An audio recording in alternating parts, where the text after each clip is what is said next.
a mais essa videoaula. Hoje nós resolveremos alguns exercícios sobre o tema gravitação. Antes de entrarmos na resolução dos exercícios, vamos fazer uma pequena revisão aqui das 3 leis de Kepler, que é a lei das órbitas, que estipula que quando um planeta está em órbita do Sol, ele descreve uma trajetória elíptica, onde o Sol ocupa um dos focos desta elipse. A segunda lei de Kepler, que é a lei das áreas, que estabelece que a área percorrida, varrida durante a trajetória de movimento de um planeta é proporcional ao tempo que leva para percorrer esta área. A terceira lei de Kepler, que é a lei dos períodos, que estabelece que o quadrado dos períodos é proporcional ao cubo do semi-eixo da sua órbita. E a lei da gravitação universal de Newton, que estabelece que a força de atração, ou seja, a força gravitacional entre dois corpos, é proporcional à massa desses corpos e inversamente proporcional ao quadrado da distância que separa estes corpos. E é dada por esta fórmula aqui, G, que é a constante gravitacional, Emão e μ, que são a massa dos corpos, e D, que é a distância entre esses corpos. Exercício número 1. O movimento das marés é muito importante para a navegação. Ele permite definir com segurança quando e onde um navio pode e deve navegar pelos portos e canais.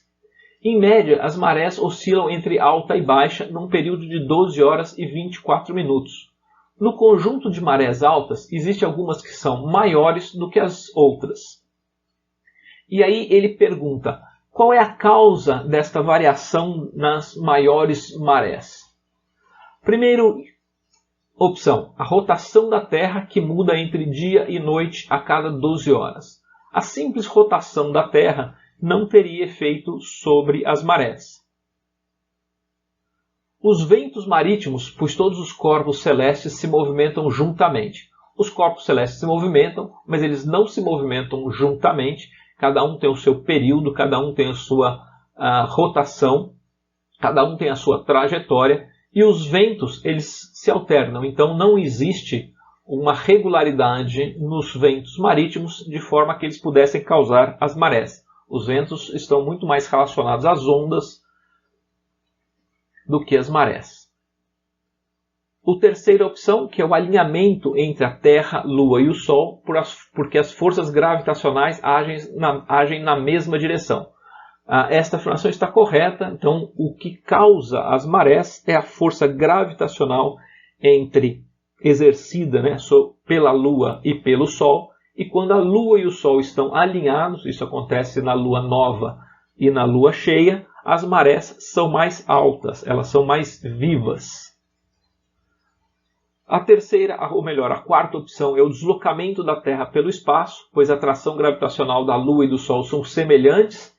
A primeira parte tem uma certa fundo de verdade, o deslocamento da Terra provoca o alinhamento entre o Sol e a Lua, mas a atração gravitacional da Lua e do Sol não são semelhantes, elas são bastante distintas. E a última opção, a maior influência da atração gravitacional do Sol sobre a Terra, pois este tem a massa muito maior do que a Lua. Isto não explicaria somente o efeito das marés, essa alternância. Então, a resposta correta aqui é a letra C.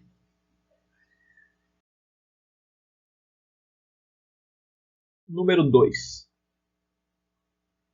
Sabe-se que a posição em que o Sol nasce ou que ele se põe no horizonte muda de acordo com a estação do ano. Olhando-se em direção ao poente, por exemplo, podemos observar no hemisfério sul que o Sol se põe mais à direita no inverno do que no verão. O fenômeno descrito deve-se à combinação de 2 fatores, a inclinação do eixo de rotação da Terra e qual outro fator? A precessão do periélio terrestre. A gente viu que o movimento de precessão ele é muito lento, ele tem um período de de alguns milhares de anos, cerca de 18 mil anos. Então ele não tem influência sobre as estações do ano. A translação da Terra em torno do Sol. Esta é a resposta mais apropriada, porque é em função da combinação da inclinação do eixo e da translação da Terra em torno do Sol que você tem a mudança das estações e, consequentemente, o alinhamento do Sol mais à esquerda ou mais à direita, de acordo com o fato dele se alinhar mais com o Trópico de Câncer ou com o Trópico de Capricórnio. Mas vamos olhar as outras opções. A opção C é a nutação do eixo de rotação da Terra. A nutação é uma pequena oscilação do eixo de rotação. Ele também ocorre com períodos mais longos. Ele tem cerca de 16 a 18 anos de período. Então ele praticamente não altera de forma anual alguma coisa na Terra. Precessão do eixo de rotação da Terra Precessão do eixo de rotação da Terra também é um movimento muito longo, então ele não tem influência anual. A rotação em torno da Terra, em torno do seu próprio eixo, ele tem um período de 24 horas e ele não influencia nas estações do ano, ele é responsável apenas pela noite e pelo dia. Então assim, resposta correta, letra B.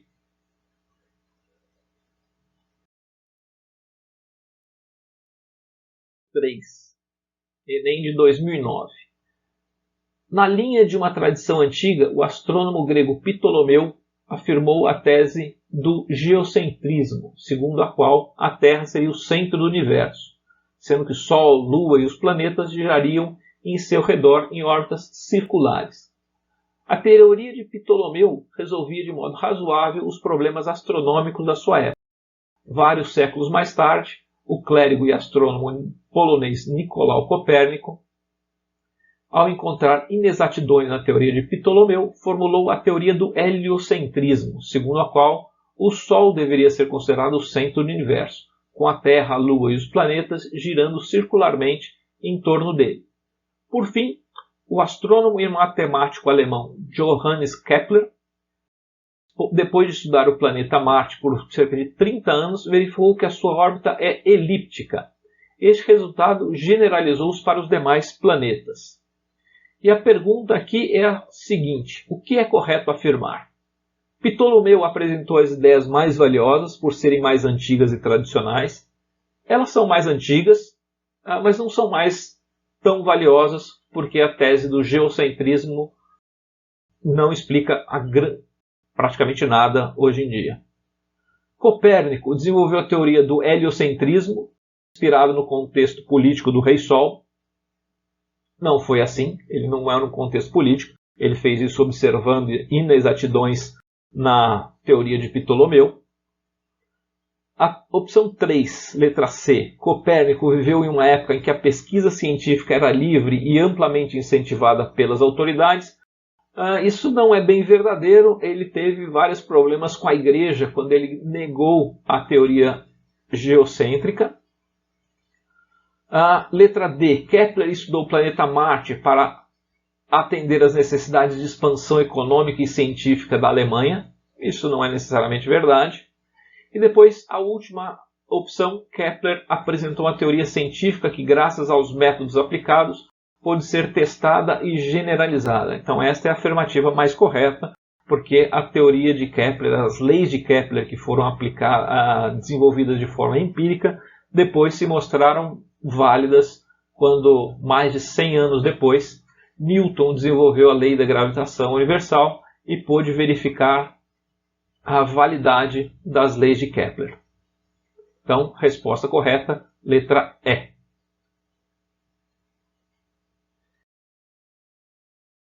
Exercício número 4. Enem de 2014. Dois satélites artificiais, S1 e S2, com massas m e 2m, respectivamente, estão em órbita da Terra e sujeitos ao seu campo gravitacional. Quando o satélite S1 passa por um determinado ponto no espaço, sua aceleração é de 7 metros por segundo ao quadrado. A pergunta que ele tem aqui é qual será a aceleração do satélite 2 quando ele passar pelo mesmo ponto. Lembrando que o satélite 2 tem massa de 2m. Então as opções que ele dá aqui são 3,5, 7, 9,8, 14 ou 49 metros por segundo ao quadrado. Então a gente tem o satélite 1, quando ele passa por este determinado ponto aqui, ele tem uma aceleração da gravidade. E a pergunta é, quando esse satélite 2 passa por este mesmo ponto, qual é a aceleração da gravidade a que ele está submetido? Vamos lembrar aqui, ó, força da gravidade, né, ou força, de uma maneira geral, é a massa do corpo vezes a aceleração da gravidade naquele ponto. Isto, pela lei da gravitação universal, é igual a G vezes a massa da Terra aqui, vezes a massa do corpo, dividido por d ao quadrado. Você pode notar aqui, ó, que massa de um lado e massa do outro, elas se cancelam. Então, G é uma função exclusiva da constante de gravitação, da massa daquele corpo que está provendo o campo gravitacional e a distância do qual o corpo se encontra. Dado que aqui ele diz que os satélites S1 e S2 passam pelo mesmo ponto, no mesmo ponto eles estarão sujeitos à mesma aceleração da gravidade, ou seja, resposta B, 7 metros por segundo ao quadrado.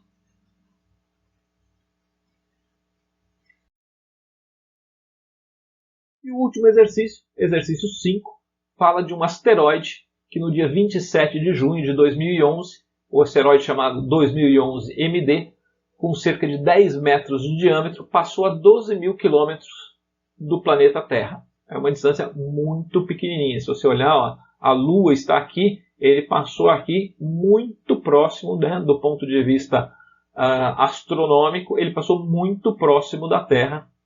E a trajetória desse asteroide foi apresentada aqui, ó, na figura. Ele estava aqui no dia 25 de junho, aí no dia 26 ele estava aqui, no dia 27 aí ele passou aqui pertinho da Terra, no dia 28, 29 e aqui ele continuou a sua trajetória. E a pergunta que ele tem aqui, qual é a explicação física para esta trajetória representada aqui? A opção A é porque essa trajetória existe porque o asteroide estava se deslocando onde a resistência do ar é nula. A resistência do ar é nula, mas o fato de não existir resistência do ar não implica que não existe nenhuma força, ou seja, não explica nenhum tipo de alteração de trajetória. Deslocar-se em um ambiente onde não há interação gravitacional. Se não houvesse interação gravitacional, não existiria força. Não existindo força, não existiria alteração da trajetória. Então, é exatamente o contrário. Essa trajetória se altera, pois existe uma interação gravitacional entre a Terra e o asteroide. Sofrer a ação de uma força resultante no mesmo sentido de sua velocidade. Vamos lembrar que uma força no mesmo sentido da velocidade, ela não altera a trajetória, ela só aumenta a velocidade ou diminui a velocidade. Uma trajetória ela é alterada quando você tem uma força que não está no sentido da velocidade. Então vamos analisar a opção D aqui. Sofrer a ação de uma força gravitacional resultante no sentido contrário ao de sua velocidade. Também não é verdade. Se o sentido fosse simplesmente contrário ao de sua velocidade, ele teria uma desaceleração e não uma mudança de direção.